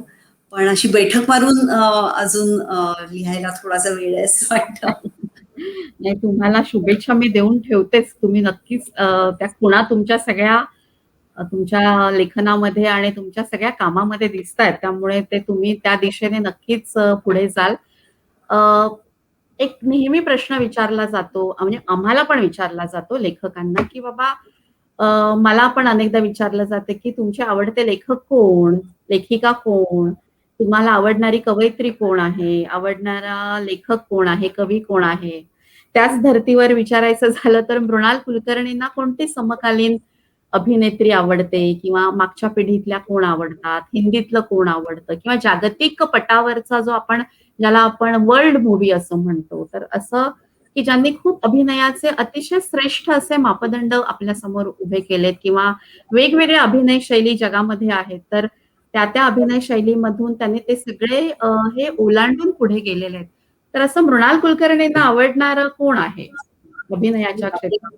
हा खूप अवघड प्रश्न आहे. कारण आमच्या घरामध्ये माझा मुलगा विराजस हा फिल्म स्कूल मधून शिकून आलेला मुलगा आहे. तो व्हिस्लिंग वुड्स मध्ये शिकला आणि त्यांनी फिल्म मेकिंग आणि स्क्रीन प्ले रायटिंग याच्यामध्ये मेजर केलेला आहे. त्यामुळे आमच्या घरात जवळजवळ दररोज एक चित्रपट बघितला जातो आणि इतकी माणसं इतक्या वेगवेगळ्या गोष्टीसाठी आवडतात की अशी एक सांगता येणं फार अवघड आहे. पण तरी मला मेरिल स्ट्रीपचं सगळं काम आवडतं. दिग्दर्शक तर खूप आहेत. हिंदीमध्ये मला गुरुदत्त खूप आवडतो, मला संजय लीला भन्साळी खूप आवडतो, not to miss Farhan Akhtar, Zoya Akhtar. आणि मला फार आनंद होतो की आता पुरुषांबरोबर स्त्री दिग्दर्शक सुद्धा वाढायला लागलेले आहेत. पडद्या मागचे स्त्री कलाकार, काही वर्ष तर असं होतं प्रज्ञाताई की स्त्रिया या जवळजवळ फक्त पडद्याच्या पुढे असायच्या. होय. पण आता ते चित्र झपाट्याने बदलत चाललेलं आहे, त्यामुळे त्यांचंही काम मला खूप आवडतं. सुमित्रा भावे ज्यांच्या बरोबर मी वेलकम होम नावाचा चित्रपट केला, जे आत्ताच ज्यांचं निधन झालं, मला त्यांचं काम मराठी फार आवडतं. आणि definitely sky is the limit. Kate Winslet मला खूप आवडतं. खूपच आहेत, म्हणजे तसं एक जण नाही सांगता येणार, कारण इतके जॉनर्स आहेत, इतक्या प्रकारच्या कथा आहेत, त्याच्यामुळे आपल्याला कशात कोण आवडतं हे सांगणं खूप आवश्यक. शबाना आझमी आहे, स्मिता पाटील आहे, कोणाकोणाची नावं घ्यायची. खरंय, खरंय. अगदी लिजंड्स आहेत, प्रश्नच नाही. आणि तुम्ही जसं म्हणालात की विराजस आता म्हणजे तुमची आता ही मला वाटतं तिसरी पिढी असणार, हा, की गोनी दांडेकर, नंतर वीणाताई, आता चौथी तुम्ही, आणि आता विराजस. आता चौथी पिढी आहे की एक कलेचा जो प्रवास आहे तो प्रवास असा निरंतर सुरू आहे आणि तो पुढे पुढे जातोय. एक आई म्हणून तुम्ही कसं पाहता या सगळ्याकडे? विराजसचं जे सगळं काम आता आमच्या समोर आहे, काय वाटतं तुम्हाला? म्हणजे आनंद मला तर फार होणार, प्रश्नच नाही. एक कारण कुठेतरी ना कलावंत म्हणून आपल्याही मनामध्ये असते की हे पुढे जावं, हे इथे थांबू नये, कुठल्या ना कुठल्या माध्यमातून याला वेगवेगळ्या वाटा फुटाव्यात. आता माझा सुद्धा मुलगा जो आहे प्रतीक, तो FTI मधून सिनेमॅटोग्राफी करून बाहेर पडलाय. तो सुद्धा वा. सिनेमॅटोग्राफर आहे. हा, तर कुठेतरी ही कलेची जी काय म्हणूया ती हे जात असते पुढे. तर हा काय वारसा. कसं पाहता तुम्ही या सगळ्या वारशाकडे? काय वाटतं तुम्हाला? मला खूप आनंद होतो आणि मला कौतुक वाटतं. म्हणजे इव्हन तुमच्या लेखाचं सुद्धा प्रतीकचं की आताची जी पिढी आहे ना, ती खूप क्लॅरिटी आहे त्यांना, त्यांना काय करायचंय. माझ्या बाबतीत मला विचाराल तर मी कधीच विचार केला नव्हता मला अभिनेत्री व्हायचंय. मी खूप पडाकू मुलगी होते आणि मी उत्तम अभ्यास करून उत्तम मार्क्स मिळवणारी सरळ एकदम मुलगी होते. पण मी नृत्य शिकत होते, मी गाणं शिकत होते, वाचन माझं खूप चांगलं होतं आणि माझ्या नशिबाने माझ्यापर्यंत स्वामीतली माझी पहिली भूमिका आली आणि त्या भूमिकेत मला जमले तसे रंग भरले, पण लोकांनी मला भरभरून प्रेम दिलं, अनेक वर्ष दिलं ते. आणि त्यानंतर अनेक वेगवेगळे काय म्हणूया वेगवेगळी चॅलेंजेस माझ्या पुढे येत गेली भूमिकांची आणि त्यांना माझ्या परीने मी न्याय देण्याचा पुरेपूर प्रयत्न केला. आमच्या मुलाच्या बाबतीतही आम्ही हेच ठरवलं होतं की त्याला जे करायचं असेल ते त्याला करू द्यायचं, पण त्यात त्यांनी बेस्ट करावं यासाठी आपण त्याला पाठिंबा द्यायचा. त्यानुसार विराजस खूप क्रिएटिव्ह मुलगा आहे हे लक्षात येतच होतं आणि मला प्रज्ञाताई सांगायला खूप आनंद होतो की तो लेखक फार चांगला आहे. अरे वा. त्यामुळे जीन्स मधनं त्याला कुठेतरी आलेलं आहे आणि त्यामुळे तो लिहितो खूप चांगलं. त्यामुळे आपणहून त्यांनी जेव्हा स्क्रीन रायटिंग करायचं आहे असं म्हटलं, म्हणजे अभिनेत्याच्या मुलाला अभिनेता व्हायचं असतं नॉर्मली, पण त्याचा संपूर्ण रोख हा लिखाणाकडे होता आणि त्याचं अत्यंत क्लॅरिटी होती की ज्याला उत्तम स्क्रिप्ट स्वतः लिहिता येतं तो दिग्दर्शन चांगलं नक्कीच करू शकेल. आणि त्यामुळे त्यांनी स्क्रीन रायटिंगला ऍडमिशन घेतली, तेव्हा मला फार मनापासून आनंद झाला होता. आणि त्याची स्वतःचा एक थिएटर ग्रुप आहे. त्यांनी वयाच्या 17व्या वर्षी त्याचं पहिलं नाटक लिहिलं आणि आता जवळजवळ 20 एक नाटकं त्यांनी हिंदी, मराठी, इंग्लिश तिन्ही भाषांमध्ये लिहून त्याचे देशभर प्रयोग झालेले आहेत. पृथ्वी थिएटरमध्ये त्याचे वारंवार प्रयोग होतात. थेस्पो सारखी कॉम्पिटिशन त्यांनी जिंकलेली आहे. त्यामुळे हे कुठेतरी त्याच्यात आणखी वेगळ्या पद्धतीने आलं, याचा मला खूप मनापासून. किती वर्षाचा आहे विराजस आता? विराजस आता 27. आणि अजून पुष्कळ प्रवास आणि या इतक्या अल्प वयामध्ये भरपूर काम विराजस करतोय, हे खरंच खूप आनंदाचं आहे आणि मी खूप खूप शुभेच्छा, आमच्या सगळ्यांच्या शुभेच्छा विराजसला आहेत. घरातली मृणाल कुलकर्णी कशी आहे? ते खरं तर तुम्ही रुचिरला म्हणजे विराजसच्या बाबाला आणि विराजसला विचारलं पाहिजे. पण मला प्रज्ञाताई नेहमी असं वाटतं की तुम्ही कलाकार म्हणून जे काही आहात किंवा कोणताही प्रोफेशनल म्हणून जे काही आहात ते तुमचं असणं आणि तुमचं माणूस असणं या दोन वेगळ्या गोष्टी आहेत आणि असल्या पाहिजेत. म्हणजे एखाद्या कलाकाराला मी महिन्यातनं 30 दिवस काम केलं असं म्हणण्याचेही काही दिवस असतात, पण मी हम्म. माझ्या म्हणण्यामध्ये एवढे दिवस मी काम केलं, एवढे दिवस मी वाचन केलं, हे दिवस मी फिरण्यासाठी दिले, हे दिवस मी माझ्या कुटुंबासाठी दिले, किंवा हा वेळ मी माझ्या कुटुंबासाठी दिला. असं सगळं जर झालं ना तर तर ते खरं परिपूर्ण आयुष्य असं आपण म्हणू शकू. आणि मी सुरुवातीला म्हटलं तसं करोनाने मला पुन्हा हे फार व्यवस्थित समजावलं आहे की तुम्हाला तुमचं आयुष्य प्रायोरिटाईज करणं खूप गरजेचं आहे. कोणत्या वयात कोणत्या गोष्टीला किती महत्व आणि किती वेळ द्यायचा हे एकदा नाही अनेकदा याचं सिंहावलोकन झालं पाहिजे आणि त्यानुसार वागण्याचा प्रयत्न केला पाहिजे. त्यामुळे मी घरामध्ये अगदी एक काय म्हणूया नॉर्मल आई असते. अगदी नॉर्मल नसते, कारण आमचे बोलण्याचे विषय पुष्कळदा कलाक्षेत्राशी संबंधित असतात किंवा नवीन काय पाहिलेलं असतं, एकत्र पाहिलं जातं त्याच्याशी संबंधित असतात. पण मलाही जेवलंस का रे बाबा, खाल्लंस का रे बाबा, वेळेवर दूध पी, सकाळी उठल्यावर हे केलं पाहिजे, ते केलं पाहिजे, व्यायाम कर, कपाटावर, हे सगळं सुद्धा माझंच आयुष्य आहे आणि हे मी अतिशय तन्मयतेने करते. ते काय अगदी बरोबर आहे, खरं आहे, अगदी स्वाभाविक त्यामुळे आहे. मी एकदम माणूस आहे, एक नॉर्मल स्त्री आहे. मला एकदम असं आठवलं की कोणीतरी मराठीतल्याच काही कोणीतरी अशा अभिनेत्र्याचं नाव आठवत नाहीये, पण त्या काहीतरी भाजी आणायला गेल्या आणि कुणीतरी त्यांना विचारलं की अय्या तुम्ही भाजी घ्यायला आलेला आहात, तर त्या म्हणाला हो आम्ही भाजी पण खातो बरं का, आम्ही कोथिंबीर लिंबू, टोमॅटो आम्ही असं स्वयंपाक पण करतो, आम्ही स्वयंपाक पण करतो, असा किस्सा आहे. तर याचं कारण मला असं वाटतं की प्रेक्षक रसिकांच्या समोर एक वेगळी प्रतिमा असते, विशेषतः चित्रपटातल्या सगळ्या याच्यात एक रुपेरी असं ते सगळं एक ग्लॅमर आणि आकर्षण असतं. त्यामुळे आपण पण एक हाडामांसाचीच माणसं असतो. आपण पण एक मानवी पद्धतीने सगळ्या गोष्टी करत असतो आणि आपल्याला पण सगळे हे राग, लोभ सगळ्या गोष्टी चिकटलेल्या असतात, हे तर खरंच आहे. तरी पण एक तुमचं सगळं एक व्यक्तिमत्व जाणून घेताना असे अनेक प्रश्न पडतात, विद्यार्थ्यांना पडतात, आम्हा प्राध्यापकांनी पण अनेक प्रश्न पाठवलेले आहेत. तर खूप छान हा सगळा आपला गप्पांचा सिलसिला सुरू आहे. एक असं शेवटाकडे आपण येऊच या, सांगता करूच या, पण दिग्दर्शक तुम्ही वेगवेगळ्या दिग्दर्शकांकडे सुद्धा काम केलेलं आहे. तर मग असा कोणत्या दिग्दर्शकाचा ठसा तुमच्यावर उमटलेला आहे, त्यांच्या कामाच्या शैलीचा? अशी काही नावं आहेत का तुमच्या अशी कोरलेली की या अशी दिग्दर्शकाकडे? अनेक नावं आहेत आणि प्रत्येक दिग्दर्शकाकडून काही ना काही शिकण्यासारखं असतं. पण मी 2 उदाहरणं तुम्हाला सांगेन.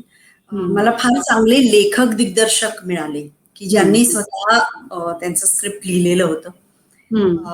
आणि नुसते दिग्दर्शकही खूप चांगले मिळाले. त्यापैकी एक संजय सुरकरचं मी नाव नक्की घेईन मराठीतल्या. संजय बरोबर मी बरंच काम केलं. अवंतिका मालिका अख्खी त्याच्याबरोबर केली, घराबाहेर नावाचा चित्रपट केला आणि तो माझा उत्तम मित्र होता. तो मला नेहमी म्हणायचा की तू दिग्दर्शकाचं निम्म काम कधी होतं, तर ते एका झटक्यात होतं. कसं काय, तर तुम्ही कास्टिंग बरोबर केलं, 100% बरोबर कास्टिंग केलं तुम्ही, तर तुमचं काम हे 50% सोपं होऊन जातं. हा मी धडा अगदी त्याच्यापासून नक्की शिकले. अमोल पालेकरांपासून शिकले की संहिता ही लेखकांनी फार तोडून मापून आणि विचार करून लिहिलेली असते. त्याच्यामुळे शब्द बदलले जाऊ नयेत यावर तुमचा कटाक्ष असला पाहिजे, कारण तुम्ही तुमच्या मनाचाच घ्यायला लागलात तर मग ते तुमचेच अनुभव असतील, नाही का? लेखकांनी एक संपूर्ण संकीर्ण विचार करून लिहिलेलं स्क्रिप्ट जर तुम्हाला सादर करायचं असेल तर तुम्ही लेखकाच्या भाषेबद्दल अतिशय काटेकोर असलं पाहिजे. जब्बार पटेल यांचं नाव मी घेईन. त्यांचे चित्रपट बघून माझ्यावर फार लहानपणी त्यांच्या कामाचे संस्कार झाले. आणि सुमित्रा भावे यांचं नाव मी अतिशय अग्रक्रमाने घेईन, कारण एकतर ती दिग्दर्शिका, माझी आवडती दिग्दर्शिका, सामाजिक प्रश्नांचा फार चांगला वेध त्यांनी त्यांच्या चित्रपटातून घेतला आणि त्यांची भाषा आणि त्यांचे विचार हे त्यांच्या लेखनातून इतके उत्तम प्रतिबिंबित व्हायचे की त्यांची स्क्रिप्ट ही खरोखर संग्राह्य स्क्रिप्ट्स आहेत असं मला वाटतं. आणि त्यांचे वास्तुपुरुष सारखा चित्रपट किंवा अस्तू सारखा चित्रपट हे फार चांगले, किंवा माझा वेलकम होम सारखा त्यांनी लिहिलेला दिग्दर्शित केलेला चित्रपट, माझ्या दृष्टीने हे फार महत्वाचे चित्रपट आहेत. हे मराठीतले हे अतिशय महत्वाचे प्रयोग म्हणायला पाहिजे, की ज्या प्रयोगांनी मराठी चित्रपटाच्या पुढच्या दिशा सुद्धा खूप मोकळ्या केल्या. आता खूप मराठीमध्ये म्हणजे एका अर्थाने मराठी चित्रपटाने कूस गेल्या काही 2 दशकांपासून बदललीये, कूस घेतलीये, वळण घेतलेले असे आपल्याला खूप सांगता येतील. अगदी नागराज मंजुळे हे त्यातलं आता एक ठसठशीत असं नाव आहे. तुम्ही तर अनेक नावं घेतली. तर या एक खूप चांगला असा हा सगळा प्रवास आहे. पण आजचे जे तरुण आहेत, त्या तरुणांची चित्रपट विषयक जी एक साक्षरता म्हणता येईल, की नाटक आणि चित्रपट अभ्यासविषयक साक्षरते संदर्भामध्ये काय सांगावसं वाटतं तुम्हाला? केवळ चित्रपट बघणं आणि कसला होता म्हणणं म्हणजे चित्रपट हां. आवडणं नाही. हो. तर तो चित्रपट तुम्हाला किती समजला आहे, त्याच्यावर तुम्हाला व्यक्त होता येतं आहे का? हं. आवडलं म्हणजे काय आणि आवडलं नाही म्हणजे काय? हं, किंवा हं. तुम्हाला तो चित्रपट किती कळला आहे? अशा हं. पद्धतीची साक्षरता होणं खूप महत्वाचं आहे. म्हणजे हे फक्त टिक मार्क करणं, की मी किती चित्रपट पाहिले, एका हं. वर्षामध्ये मी 100 चित्रपट पाहिले.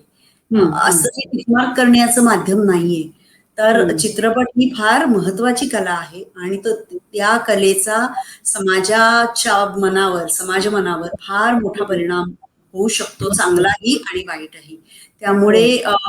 आपण बघितलेले चित्रपट त्याची आपल्यापुरती समीक्षा करता येणं हं, किंवा हं. आपल्यापुरतं एक्सप्रेस होता येणं त्याच्या हं. विषयावर, आशयावर, त्यातल्या कामावर हे हं. फार महत्वाचं आहे आणि तसं जर झालं तर खरं तुम्ही चित्रपट साक्षर आहात असं आपण म्हणू शकतो.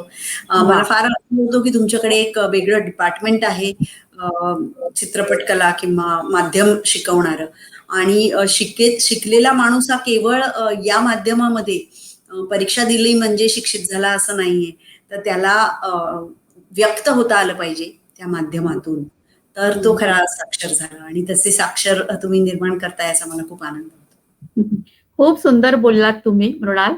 अ, चित्रपट हे खरं तर जग समजून घेण्याचं पण एक अतिशय प्रभावी असं माध्यम आणि जरिया म्हणता येईल आणि बदलवण्याचं पण. म्हणजे मुद्दा फक्त जग समजून घेण्याचा नसतो, तर तो बदलवून टाकण्याचाही असतो असं कार्ल मार्क्सचं अतिशय बहुचर्चित असं वाक्य आणि चित्रपटाने ते केलेलं आहे. जग बदलण्याचं काम, आपला दृष्टिकोन बदलण्याचं काम केलेलं आहे.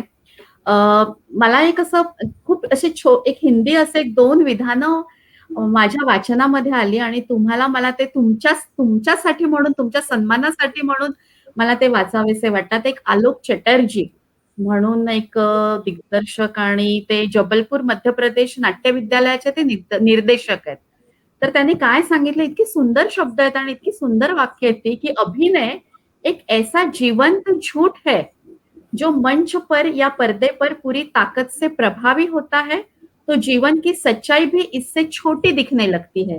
अभिनय सही मायने में तभी सार्थक होता है, जब यह साबित करे कि अभिनय के आगे जीवन की सच्चाई भी बौनी हो जाए. म्हणजे जगण्यातलं सगळं खरेपण सुद्धा छोटं होऊन जाईल आणि कलाकार अपने अभिनय से साबित कर देता है, की जिंदगी के मायने कुछ और भी होते हैं. क्या बात! इतकं सुंदर लिहिलंय ना त्यांनी आणि मला असं वाटतं, की तुम्ही त्याचं जितं-जागतं उदाहरण आहात, की तुमच्या सगळ्या कामातून आणि तुम्ही सगळे जे एक लखलखते तारे-तारका आहात. तर त्यांनी सगळ्यांनी की जिंदगी के मायने कुछ और भी होते हैं आणि जिंदगी की आपल्या आयुष्यामधली जी वास्तव आहे, सच्चाई आहे त्याच्याविषयी खूप वेगवेगळं पद्धतीने ते आमच्या समोर तुम्ही सातत्याने मांडता. एक आरसा दाखवता खरं तर तुम्ही सगळी मंडळी आम्हाला. की बघ जगणं असं आहे, जीवन असं आहे, माणूस असा आहे, मानवी नातेसंबंध असे आहेत, प्रेम असं आहे. प्रेम म्हणजे प्रेम असतं. जसं तुम्ही तुमच्या चित्रपटांमधून विवाह संस्था आणि त्या विवाह संस्थेमध्ये स्त्रीची जागा काय आहे किंवा तिचं स्थान काय आहे किंवा तिच्या कशा पद्धतीने तिचं एका अर्थाने शोषण होतं आणि ती कसा मार्ग काढते हे अतिशय प्रभावीपणे दाखवलं. म्हणजे सगळे पुरातन काळापासून ते आजचे वर्तमानाचे सगळे जिवंत मुद्दे घेऊन चित्रपट पुढे जातो आणि तुम्ही पुढे जाताय वेगवेगळ्या माध्यमातून. तुमच्या या सगळ्या प्रवासाला आम्ही खूप खूप शुभेच्छा देतो आणि जाता तुम्हाला म्हणजे मला एक सांगायचंय मृणालजी, की आमचं महाविद्यालय जे आहे सतीश प्रधान ज्ञानसाधना महाविद्यालय या महाविद्यालयाने आता 41व्या वर्षामध्ये पदार्पण केलेलं आहे. अरे वा. आणि आम्ही मागच्या संपूर्ण वर्षभर ग्लोरियस 40 हे शीर्षक घेऊन 40 कार्यक्रम केले, आभासी मंचावरच केले आणि वेगवेगळ्या क्षेत्रातल्या तज्ज्ञांना आम्ही विद्यार्थ्यांसमोर आणलं आणि विद्यार्थ्यांनी सुद्धा त्याचं नियोजन केलं. म्हणजे प्रश्न विचारणारे सुद्धा विद्यार्थीच होते, प्रास्ताविक करणारे विद्यार्थी होते. त्यामुळे सतीश प्रधान ज्ञानसाधना महाविद्यालयाचे आमचे ज्यांनी महाविद्यालयाची काय म्हणूया एक बुनियाद उभी केली ते आदरणीय सतीश प्रधान सर असतील किंवा कमलेश प्रधान, मानसीताई, आमचे प्राचार्य, सगळे प्राचार्य आणि आत्ताचे प्रभारी प्राचार्य डॉक्टर चित्ते सर, ह्या सगळ्यांच्या अतिशय मेहनतीने हा ग्लोरियस 40चे 40 कार्यक्रम झालेत आणि आजचा हा जो कार्यक्रम आहे, जो संवाद आपण करतोय ऐसपैस गप्पा मृणाल कुलकर्णीशी, हा आम्ही ग्रँड फिनाले म्हणून याच्याकडे पाहतो. अरे वा. आणि हे नवीन वर्षाची सुरुवात झाली, अकॅडमिक इयर शैक्षणिक वर्ष आमचं सुरू झालेलं आहे. त्यामुळे नवीन वर्षाची ही एक अतिशय दमदार आणि कलात्मक अशी एक सुरुवात ही तुमच्या या सगळ्या ऐसपैस गप्पांमधून झालेली आहे. तुम्हाला काय सांगावंसं वाटतं, अगदी जाता जाता काय सांगावंसं वाटेल आम्हाला, आमच्या विद्यार्थ्यांना, ते तुम्ही सांगावं असं मला वाटतं. आपण गेलं वर्ष दीड वर्ष खूप एका विचित्र संकटाचा सामना केलेला आहे. जीवनाविषयी कृतज्ञ राहावं अशा अनेक वेळा आपल्या आयुष्यामध्ये आलेल्या आहेत. मला वाटतं की आपलं जे यापुढचं जीवन आहे ते आपण अतिशय सतर्कतेने, सावधपणे आणि पॉझिटिव्हली व्यतीत केलं पाहिजे. या निमित्ताने आपण पुन्हा पुन्हा असं प्रयत्नते बोलतो आहोत की आपल्या आयुष्यामध्ये प्रायोरिटाईज करण्याची खूप गरज आहे. सगळ्यात महत्वाचं काय म्हणजे मला आनंद नाडकर्णी नेहमी सांगतात ती गोष्ट फार महत्वाची वाटते की आपणच आपल्या आयुष्यामध्ये सर्कल्स तयार करणं खूप आवश्यक आहे की माझ्या आउटर सर्कलमध्ये काय, कोणते विषय आहेत, कोणती माणसं आहेत, इनर सर्कलमध्ये कोण आहे आणि सगळ्यात जे छोटं सर्कल आहे त्याच्यामध्ये माझ्या कोणत्या गोष्टी आयुष्यातल्या महत्वाच्या आहेत, हा प्राधान्यक्रम ठरवणं हा खूप एक महत्वाची गोष्ट आहे. आणि मला वाटतं की आपण सगळ्यांनी यापुढे तो ठरवला पाहिजे. आपली सृष्टी जर चांगली राहिली, हिरवी राहिली तर आपणही टवटवीत राहू शकू.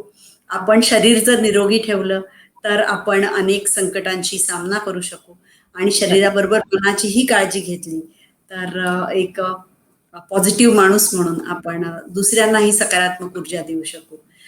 तर हे करण्याचा प्रयत्न मी करते आहे. मला त्याचा नक्की फायदा होतोय. तुम्ही केलं तर तुम्हालाही नक्की याचा उपयोग होईल असं मला वाटतं. वा, फार सुंदर. अतिशय साध्या सोप्या शब्दात थोडक्यात काय, व्यक्ती, समष्टी आणि सृष्टी यांच्याशी जे आपलं नातं आहे ते नातं खूप प्रगल्भ तर असलंच पाहिजे, पण जिवंत असलं पाहिजे आणि खूप निरामय असलं पाहिजे आणि एक सकारात्मकतेने आपण हे सगळं घेतलं पाहिजे. हे नक्कीच आमचे विद्यार्थी ऐकतील आणि ते या दिशेने पुढे जातील. मृणालजी, खूप खूप मनापासून धन्यवाद की तुम्ही तुमच्या व्यग्रतेतून एवढा वेळ काढला आणि गेले तासभर, आपण जवळपास आता 1 तास होत आला, आपण तासभर छान वेगवेगळ्या विषयांवर बोललात. आमच्या अनेक अनुभव तुम्ही आमच्याशी शेअर केले, तुमचा सगळा प्रवास मांडला. खूप खूप धन्यवाद. जेव्हा हे आमचं सगळं रीतसर सुरू होईल महाविद्यालय, कारण आता तरी आम्ही आभासीच आपण भेटतो, पण एकदा आमचं सगळं महाविद्यालय जेव्हा रीतसर सुरू होईल तेव्हा आम्ही तुम्हाला पुन्हा बोलवू. तुम्ही पुन्हा नक्की यावं आणि आमच्या सगळ्या हजारो विद्यार्थ्यांना प्रत्यक्ष थेट भेटावं असं एक विनंती करते जाता जाता. आणि पुन्हा एकदा सतीश प्रधान ज्ञानसाधना महाविद्यालयाच्या वतीने तुमचे अगदी मनापासून आभार मानते. धन्यवाद. धन्यवाद.